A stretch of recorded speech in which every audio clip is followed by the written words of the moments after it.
If you're new to urban sketching or drawing buildings, I think it's quite scary to go in straight ahead with a pen. So there's nothing wrong with starting off with a few pencil lines on the paper, as you can see I've done here.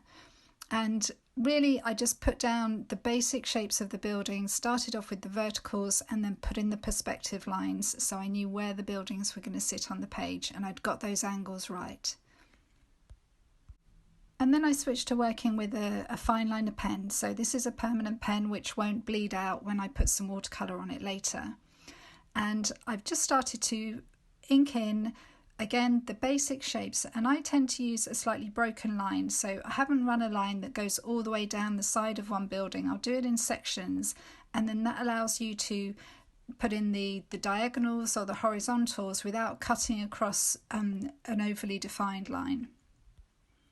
And I decided I wanted the focus of my drawing to be the buildings in the background.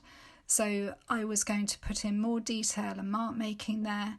And then I've got this nice fluid line of the pavement that comes round into the foreground as a contrast.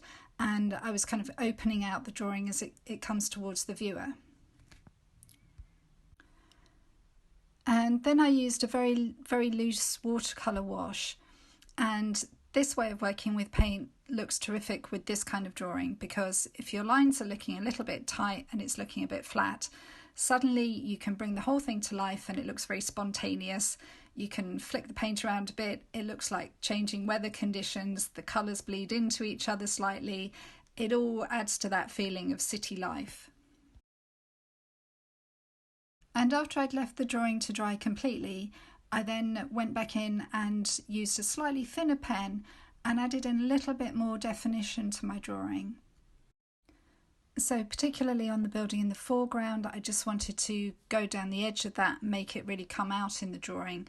And also just add in a little bit of texture and some interesting marks, so bits of cross-hatching, just kind of little staccato marks. Some of the lines are kind of doubling up on lines that are already there just to make them look a little bit more interesting.